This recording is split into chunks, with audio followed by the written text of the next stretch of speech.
Subscribe करें हमारे YouTube channel को और इस बेल आइकन को दबाएं ताकि हमारी वीडियोस आपको मिल सके सबसे पहले। परतवाड़ा शहर का नंबर 1 शोरूम अमरदीप शोरूम 50 साल से आपकी सेवा में। दूल्हे के लिए कोट सूट, शेरवानी, दुल्हन के लिए बनारसी शालू, टी शर्ट्स, शॉर्ट पीस सभी उपलब्ध है। संपूर्ण लगन बस्ता भंडार अमरदीप शोरूम, मेन रोड, सदर बाजार, परतवाड़ा।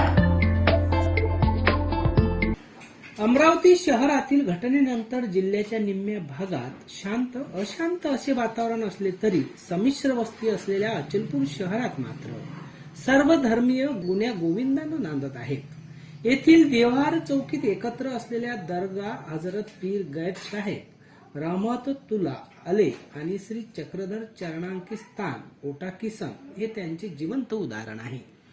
जाळपोळ, दगडफेक, दंगा, संचारबंदी या घटना जातीय तीळ निर्माण करीत समाजात अशांती निर्माण करणाऱ्या असतात। अमरावती शहरात शुक्रवार व शनिवारी झालेल्या हिंसाचाराचा परिणाम संपूर्ण जिल्ह्यात भोगावा लागत आहे। मात्र असे असतानाही समाजात सामाजिक सौहार्द राखण्याचे प्रयत्न प्रामुख्याने केले जातात। दंगा करणाऱ्याला कुठला धर्म नसतो, परंतु माणुसकी जपणारे नेहमी मानवता धर्म पाळतात। श्रद्धास्थान कोणतेही असू द्या, मात्र देवाला शोधण्याचा मार्ग एकच असू शकतो, तो म्हणजे मानव धर्म। अचलपूर शहरात पुरातन काळापासून या देवार चौकीत माणभाव पंथांच्या श्री चक्रधर स्वामी चरणांकिस्तान व या ठिकाणी मुस्लिम बांधवांची दरगाह एकत्र आहेत।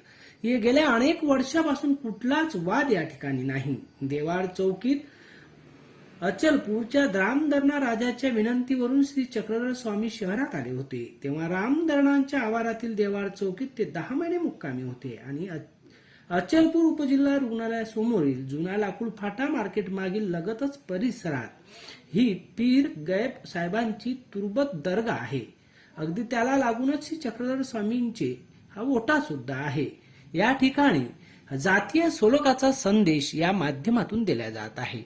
याचप्रमाणे अचलपूर तालुक्यातील धामणगाव गडी येथे गेल्या अनेक वर्षापासून राम रहीम जणू एकत्रच राहतात। हिंदू रामाचे तर मुस्लिम रहीमचे त्या ठिकाणी प्रार्थना करतात। जवळपास 150 वर्षाची याला परंपरा आहे। राष्ट्रीय एकात्मतेचे ते प्रतीक ठरले आहे।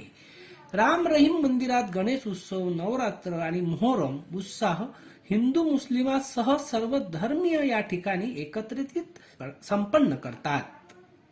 सानुकांसह जितेंद्र रोडे, अध्ययन समाचार लाईव्ह, परतवाडा।